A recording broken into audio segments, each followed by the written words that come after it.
नमस्कार मित्रांनो, आपण पाहत आहात doctor Narendra Raikwar YouTube channel. मित्रांनो, आज आपण नवीन माहिती या भागामध्ये पाहणार आहोत.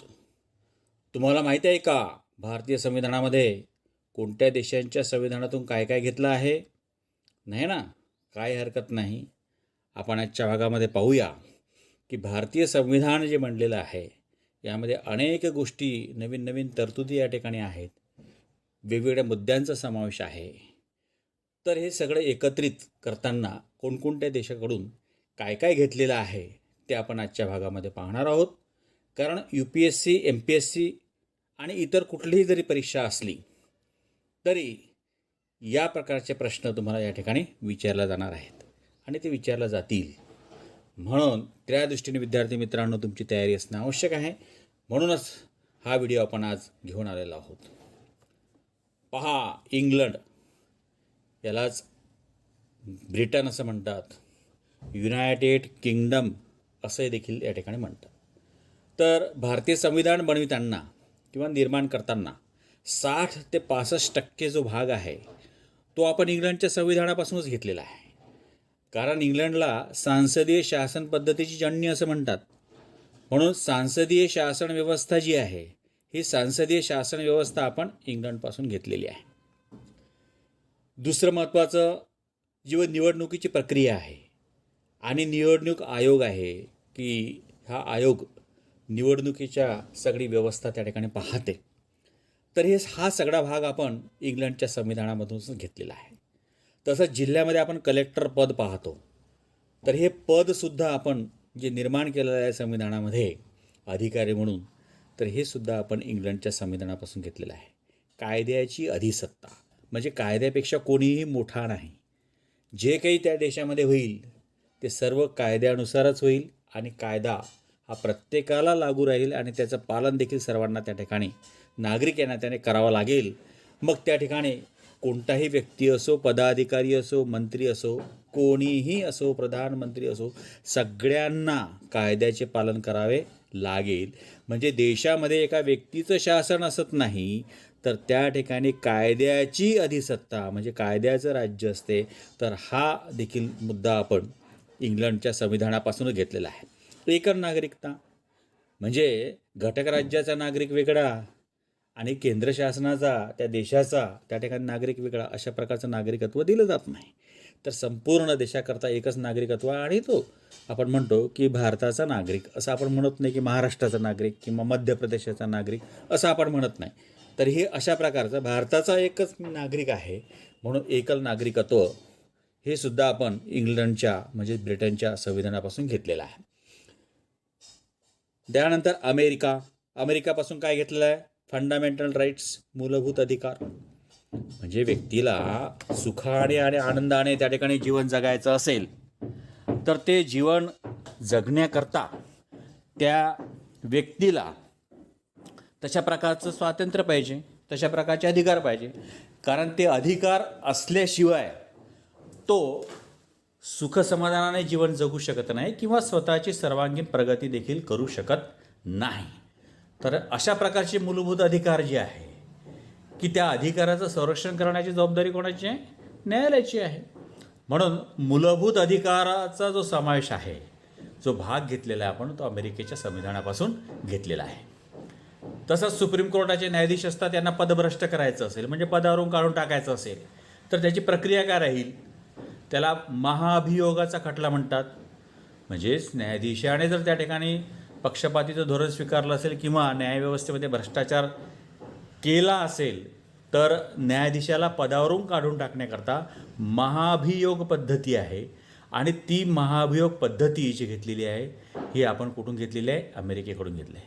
न्यायिक पुनरावलोकन म्हणजेच एखाद्या निकाल लागलेल्या खटल्याचं त्या ठिकाणी पुन्हा अवलोकन करणं, हा देखील न्यायव्यवस्थेतील भाग आपण अमेरिकेकडून घेतलेला आहे.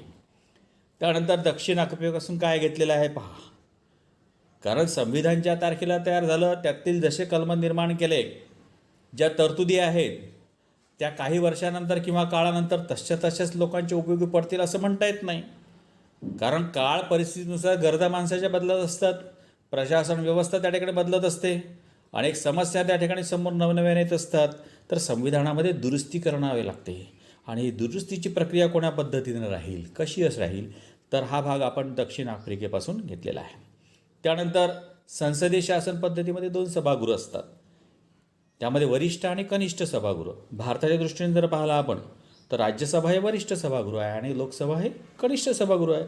तर राज्यसभा सदस्याची निवडची प्रक्रिया काय राहील, कशा पद्धतीने निवडले जातील, तर हा भाग आपण कुठून घेतलेला आहे, दक्षिण आफ्रिकेकडून घेतलेला आहे. त्यानंतर पहा फ्रान्स. आपण ऐकलेलं आहे फ्रेंच राज्यक्रांती, म्हणजेच आपलं भारतीय संविधान जेव्हा तयार झालं आणि त्याला प्रस्तावना जोडल्या गेली, त्या प्रस्तावनेमध्येच या तत्त्वाचा उल्लेख आहे, स्वातंत्र्य, समता आणि बंधुता.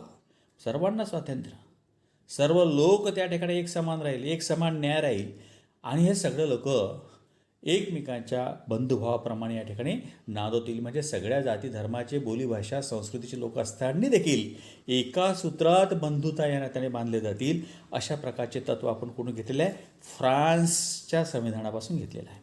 आता आयर्लंडपासून काय घेतलं आहे, नीतिनिर्देशक तत्त्व. नीतिनिर्देशक तत्त्व म्हणजे काय आहे, की राज्यानं असं करावं, शासनाने असं करावं, केलं तर खूप चांगलं होईल आणि नाही केलं तर त्या ठिकाणी कुठल्या प्रकारचा कायदा मोडला असं होणार नाही. परंतु जर केलं तर लोकांचा आणि राज्याचा त्या ठिकाणी विकास होऊ शकतो. म्हणून राज्याने तसे किंवा केंद्र शासनाने प्रयत्न केले पाहिजे.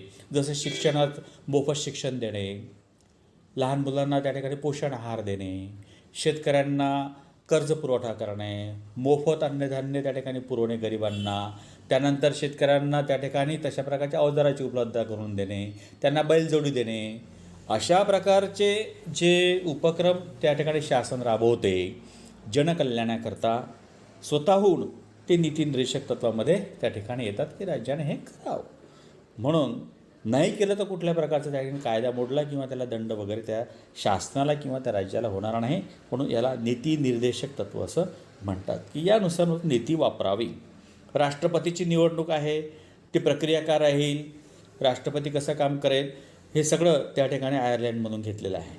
राज्यसभा सदस्य राष्ट्रपतीद्वारे नामनिर्देशित, कारण राष्ट्रपतीसुद्धा काही नामनिर्देशित करतो, काही खेळ क्षेत्रातून, विज्ञान क्षेत्रातून, कला क्षेत्रातून. तर ते सदस्य जे असतात ते नॉमिनेट कुठून असतात, राष्ट्रपतीने केलेले असतात. म्हणून ही जी पद्धती आहे ही सुद्धा आपण आयर्लंडमधून घेतलेली आहे. ऑस्ट्रेलियाकडून काय घेतलेलं आहे, व्यापार व वाणिज्य व्यवस्था. कारण व्यापार वाणिज्यावरच त्या ठिकाणी अर्थव्यवस्था निर्माण होत असते. म्हणून दुसऱ्या देशासोबतचे व्यापार संबंध काय राहतील, त्याच्याकडे वाणिज्य व्यवस्था कशी निर्माण होईल, या संबंधीचा जो भाग आहे तो आपण ऑस्ट्रेलियाकडून घेतलेला आहे. समवर्ती सूची, कारण कुठल्या अधिकारानुसार त्याला तशा प्रकारचं कार्य करता येईल, तर त्याच्या एक सूच्या आहेत. कुठली आहे, एक केंद्र सूची, दुसरी कोणती आहे राज्यसूची, आणि तिसरी कुठली आहे समवर्ती सूची. म्हणजे केंद्र सूचीमध्ये जे विषय असतील त्या विषयावर कायदा बनवण्याचा किंवा त्या संबंधित धोरण ठरवण्याचा अधिकार हा कोणाला आहे, केंद्र सरकारला आहे. आता राज्यसूचीमध्ये काय आहे की घटक राज्याला त्या ठिकाणी जर एखादं धोरण त्या विषयावर लावायचं असेल तर राज्यसूचीमधील त्याला अधिकार आहे.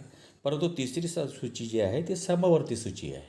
तर या समवर्ती सूचीतील जे विषय येतील ते विषय केंद्रालाही त्या ठिकाणी धोरण निर्माण करता येते आणि घटक राज्य सरकारला देखील त्या ठिकाणी कायदा किंवा धोरण निर्माण करता येते. परंतु जर केंद्राने आणि राज्याने दोघांनी एकाच विषयावर त्या ठिकाणी कायदा बनवला असेल किंवा धोरण ठरवलं असेल तर केंद्राने ठरवलेलं धोरण किंवा कायदा त्या ठिकाणी श्रेष्ठ ठरतो, घटक राज्याचा त्या ठिकाणी निर्णय मागं घ्यावा लागतो. तर ही समवर्तीची सूची आहे ती ऑस्ट्रेलियाकडून घेतलेली आहे. संविधानातील प्रस्तावनातील जी भाषाशैली आहे, आम्ही भारताचे सर्व नागरिक अशा प्रकारचे जे आहे त्या ठिकाणी स्वतःला हे या ठिकाणी समर्पित करत आहो, अर्पित करत आहो, अशा प्रकारचे शब्द आहे. स्वातंत्र्य, बंधुता, त्यामध्ये जे समतेचे तत्त्व नोंदलेले आहेत. ही जे शॉर्टकट संक्षिप्त जी भाषाशैली आहे ही सुद्धा आपण ऑस्ट्रेलियाकडून घेतलेली आहे. जर्मनीकडून काय घेतलेलं आहे, आणीबाणीची तरतूद, इमर्जन्सीमध्ये घटक राज्याचे सर्व त्या ठिकाणी अधिकार संपुष्टात येतात. नागरिकांचे अधिकार देखील त्या ठिकाणी फ्रीज केले जातात आणि सर्व अधिकार त्या ठिकाणी कोणाला जातात, केंद्राला जातात आणि राष्ट्रपती त्या ठिकाणी शासन लागवतो आणीबाणीच्या याच्यामध्ये. म्हणून अशा प्रकारच्या आणीबाणीची जी तरतुदीची जी व्यवस्था आहे, एखादी विशिष्ट परिस्थिती निर्माण झाली असेल तर त्याला हाताळण्याकरता किंवा त्याला कंट्रोल करण्याकरता किंवा त्याला नियंत्रित करण्याकरता ही आणीबाणीची तरतूद आपण कुठून घेतली आहे? जर्मनीपासून.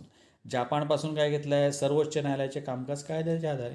म्हणजे सर्वोच्च न्यायालय जे निर्णय देते ना ते कायद्याच्या आधारावरच देते. सर्वोच्च न्यायालय काही कायदा बनवत नाही, कारण कायदा बनवणारी संस्था कोणती आहे? कायदेमंडळ, त्याला संसद आपण म्हणतो. म्हणून सर्वोच्च न्यायालयाने फक्त कायद्याच्या आधारेच त्या ठिकाणी निर्णय घ्यायचे आणि कामकाज करायचं, ही जी व्यवस्था आपण घेतली आहे ही जापानकडून घेतलेली आहे. रूसमधून काय घेतलेलं आहे? जसं अधिकार आहे, मूलभूत अधिकार, तसेच एका नाण्याची दोन बाजू असतात. तशी एक बाजू जरी अधिकाराची असली तर दुसरी बाजू काय असते? कर्तव्याची. तर हे कर्तव्य आपण रशियाजवळून घेतलं आहे. पंचवार्षिक योजना, कारण 5-5 वर्षाची योजना असतात. या पंचवार्षिक योजनेची जी व्यवस्था आहे अर्थव्यवस्थेमध्ये, ह्या भागसुद्धा आपण रशियाकडून त्या ठिकाणी घेतलेला आहे. कॅनडाकडून काय घेतलं आहे? तर संघराज्य व्यवस्था, म्हणजे वेगवेगळे घटक राज्य एकत्र येऊन त्या ठिकाणी एक शासन व्यवस्था त्या ठिकाणी निर्माण करणे, ही व्यवस्था संघराज्याची आहे. हे आपण कॅनडाकडून घेतले आहे. केंद्र आणि घटक राज्य सरकार अधिकार विभाजन, जे आपण आताच पाहिलं या ठिकाणी, की केंद्रसूची आणि राज्यसूची याच्यानुसार काय झालेलं आहे? घटक आणि केंद्र सरकारमध्ये काय झालेलं आहे? घटक राज्य सरकार आणि केंद्र सरकारमध्ये अधिकाराचं विभाजन झालेलं आहे. ही व्यवस्था कॅनडाकडून आपण या ठिकाणी घेतलेली आहे.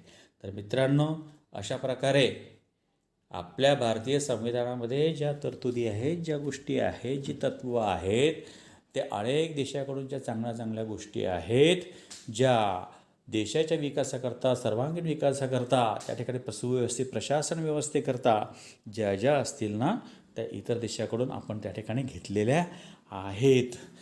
म्हणून मित्रांनो, तुम्हाला ही माहिती स्पर्धा परीक्षेकरता निश्चितच त्या ठिकाणी उपयोगी पडेल.